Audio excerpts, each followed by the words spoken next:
एक समय की बात है। उज्जैन नगरी में एक अत्यंत धनवान व्यापारी रहते थे। उनके एक पुत्र था जिसका नाम था सुकुमाल। माता पिता ने सुकुमाल को दुनिया के हर दुख से बचाने के लिए 7 मंजिला महल बनवाया था। सुकुमाल इतना कोमल था कि लोग उसे सुकुमाल ही कहने लगे थे। उसे कभी कोई धूप, धूल या कष्ट नहीं सहना पड़ा था। उसका जीवन बस भोग विलास और सुख सुविधाओं से भरा था।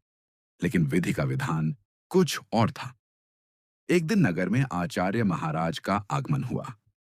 उनके धर्मोपदेश को सुनकर अनेकों लोग प्रभावित हो रहे थे।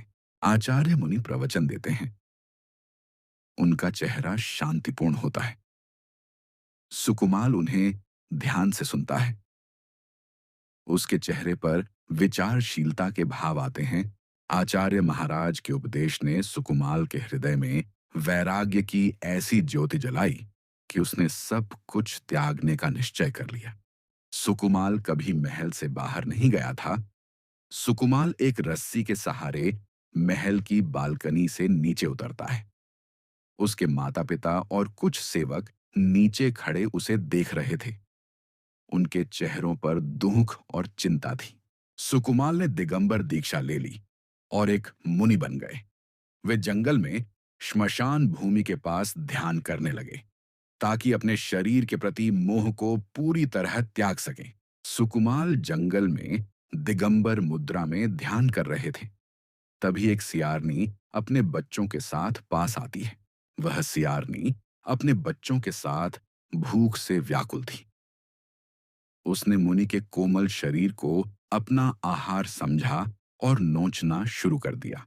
एक एक करके सियारनी उनके शरीर के अंगों को खाती रही, हड्डी मांस नोचती रही। लेकिन सुकुमाल मुनि टस से मस नहीं हुए। सुकुमाल मुनि मन में सोचते हैं, यह शरीर तो नश्वर है, आज नहीं तो कल नष्ट होना ही है। इसे धर्म के मार्ग पर ही क्यों ना कुर्बान कर दिया जाए। यह दर्द तो शरीर को हो रहा है, मेरी आत्मा को नहीं।